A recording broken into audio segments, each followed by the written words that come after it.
Hello and good afternoon, everyone. Welcome to this Mental Health Awareness Week, where the focus this year on mental health is anxiety. My name is Joanna Daniel. If this is your first time tuning into our channel, I'm a trauma-informed counselor and I live in the UK. And so this week we're participating in Mental Health Awareness Week, and I'm doing a full series this week just looking at different topics around mental health. And today I'm starting with your thoughts. Your thoughts are lying to you is the topic of today. Your thoughts are lying to you. So if this is your first time on the channel, please don't forget to like and subscribe to the channel and to share the videos with those who you think will benefit. So I'm going to jump right into your thoughts are lying to you. What do I mean by that? Now, when we think about mental health, it's not just a situation of how we're thinking. It's not as simple as just our thoughts. And if we can manage our thoughts, then we can enjoy good mental health. Mental health is so much broader than that. But just this is one aspect of it that I wanted to talk with you about today. Just some of the ways that you can some of the things that you can use to manage your thoughts, some of the things that you can do to notice your thoughts, how you can become in control of it and maintain control so that it doesn't dictate to you what you do, because sometimes our thoughts want to dictate to us. It wants to tell us how to feel. It wants to tell us what to believe. It wants to imply things about other people. And so it's important to know what is true and what is not true, what to take on and what to not take on, and how do we do that. So that's a skill in itself. If you've never practiced recognizing your thoughts, then you might struggle, because sometimes we have thousands of thoughts every day, and sometimes we have repetitive thoughts around a certain thing. And those can come from, different places, different influences that influence our thoughts and how we feel. Experiences that we've had in life sometimes underline our thoughts.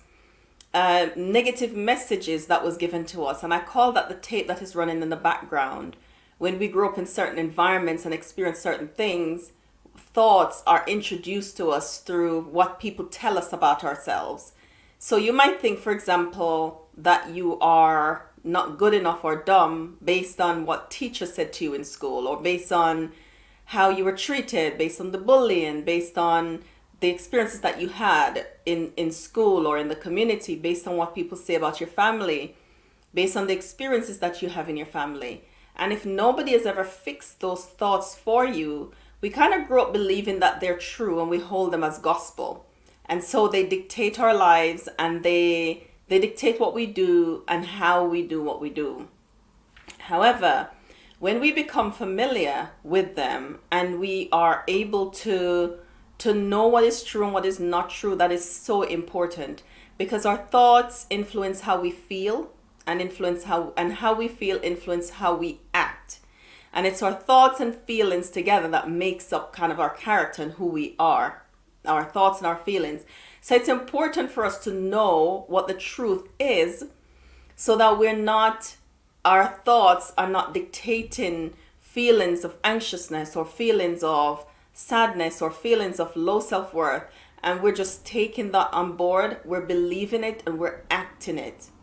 So if you think that you're not good enough, for example, and you start to feel less than, and that means you will act it in work, in your interpersonal relationships, in your romantic relationships.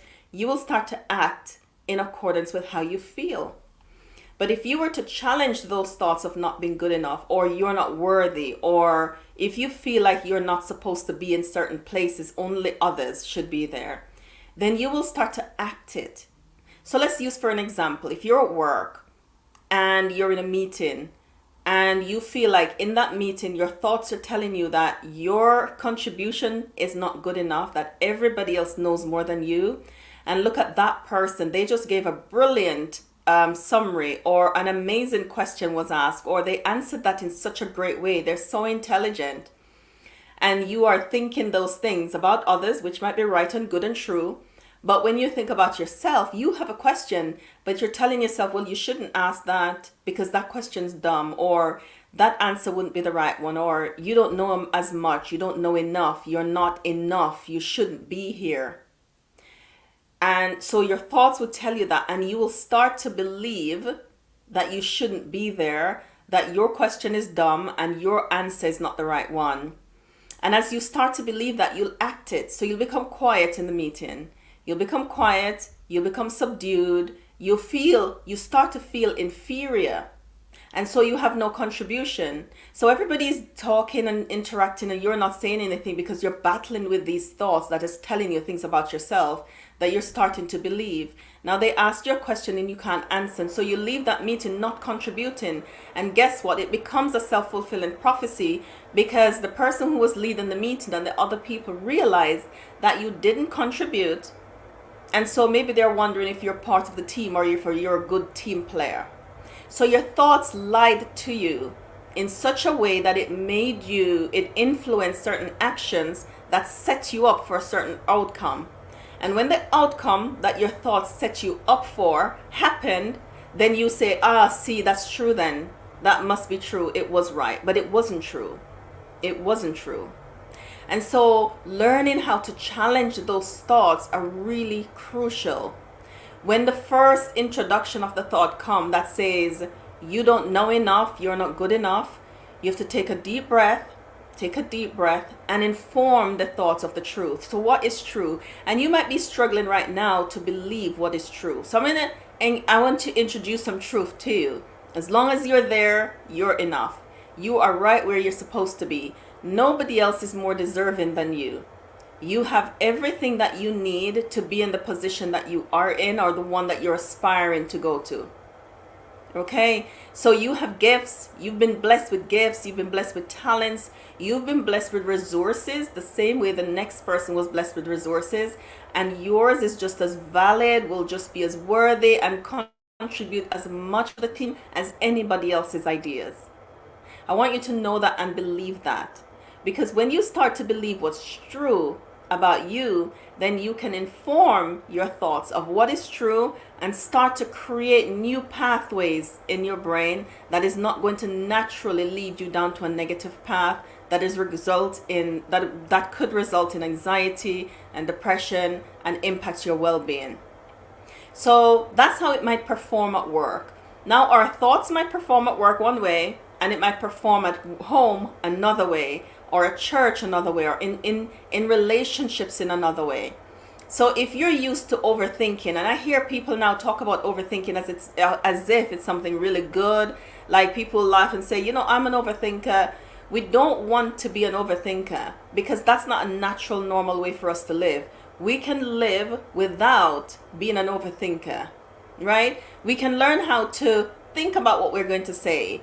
We can learn how to sift our thoughts. We can learn how to choose what we want to think about, but we don't have to overthink. Okay? Overthink to me suggests living in hypervigilance. You're never at peace, at rest. You're never content. You're never comfortable and confident about yourself and your thoughts and who you are. You're constantly overthinking things, overanalyzing things. So for me, that suggests a state of continued hypervigilance where your heart rate is always high, where your body is not relaxed, where you're in a state of anxiousness constantly. That's what overthinking suggests to me. But what we want to be is to be able to hear our thoughts. We want to be able to understand it. We want to be able to inform it of what is true. So here is a scenario in a romantic relationship, for example, or in an interpersonal setting. People are talking and your thoughts might suggest they're talking about you.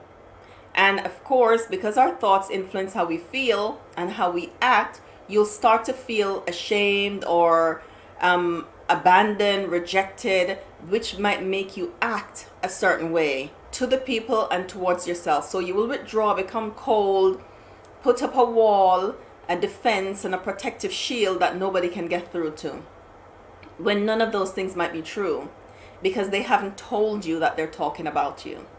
Or in romantic relationships, you might think they don't love me and I see them do certain things. And when we assume When we assume things about what people think, about what people do, those are our thoughts. When we make assumptions about the things that people do or say, their actions or their behaviors, when we make assumptions about them, those are our assumptions. Those are our thoughts to deal with. And we can't at any time project that onto anyone else and give them responsibility for our thoughts. We have to take responsibility for our thoughts. They're ours.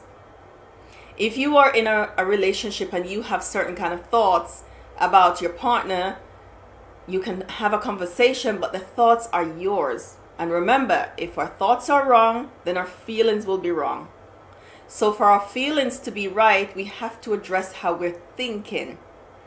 So I like to give homework, and maybe throughout this week I'll give you homework and worksheets. What thoughts do you have to challenge? What are your thoughts in you embraced that you've held on to? How have they impacted you?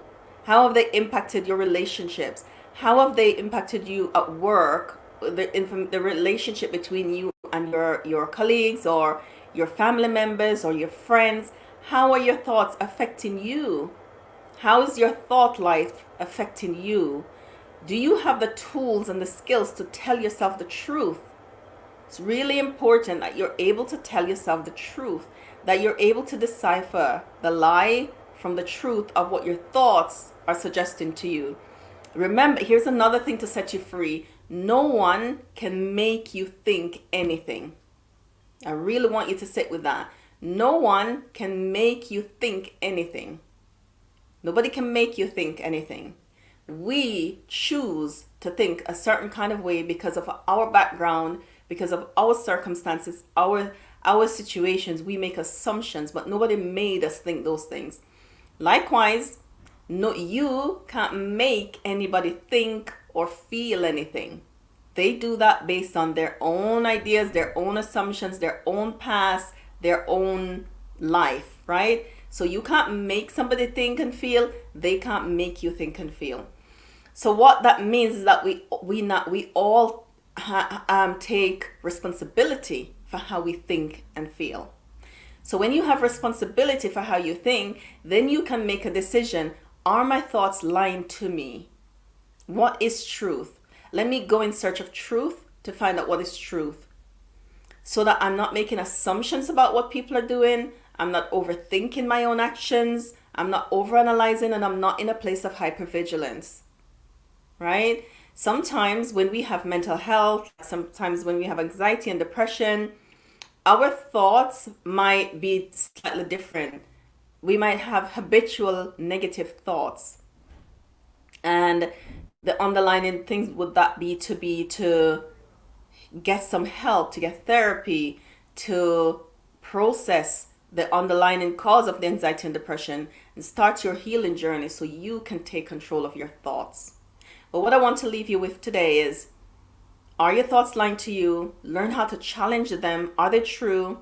Nobody can make you think and feel anything, and you can't make anybody think and feel anything. So we're all individuals that are responsible for how we think and feel, and we can work through. Sometimes we might need the help of someone to understand if our thoughts are lying to us. What is it saying? Why did it lie? How do I fix it? And how do I start to fix my thought life so I can have a more healthy self-talk?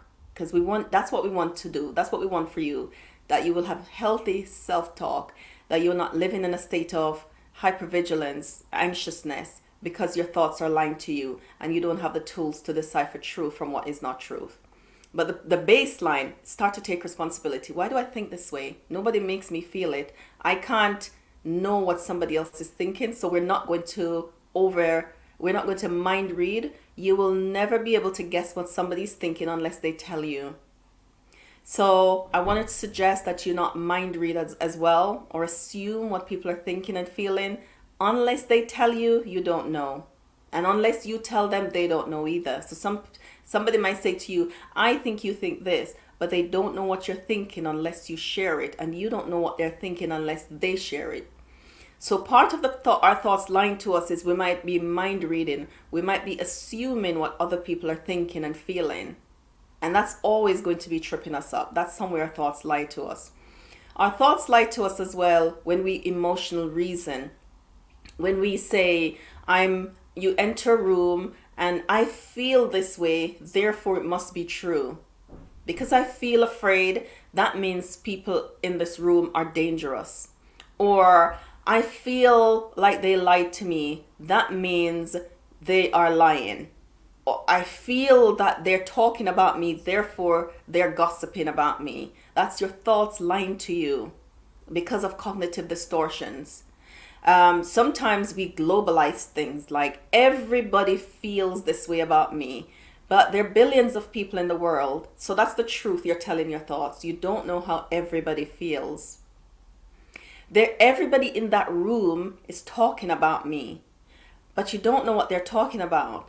And even if some people in the room might be, there are others who might not. So we don't know what people in the room are talking about. So when we generalize, when we globalize, when we catastrophize things, when we say, oh, this is a disaster, but it's not. Something has gone wrong, but it's not a disaster. Sometimes it can be fixed, right? So we want to inform our thoughts of the truth to stop making it lie to us. They feel, I think, they think. Remember, pull it back, tell it the truth. You don't know what anybody thinks. I think this is what's going to happen. And sometimes we project into the future as well. I bet they will do this, but we don't know the future. We don't have access to it. We only know what's happening right now. So those are some ways our thoughts lie to us and how to inform it of what's true. If you have any questions, you can find me at woundstoscars.com, where you can send me a question via the contact form on our website. You can book a counselor on our website, or we have lots of resources that is available on our website. Our podcast, Stories That Shape Us with Joanna Daniel, is on Spotify and Apple Podcast.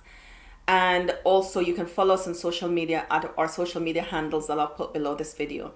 Thank you for joining me today for this very special Mental Health Awareness Week.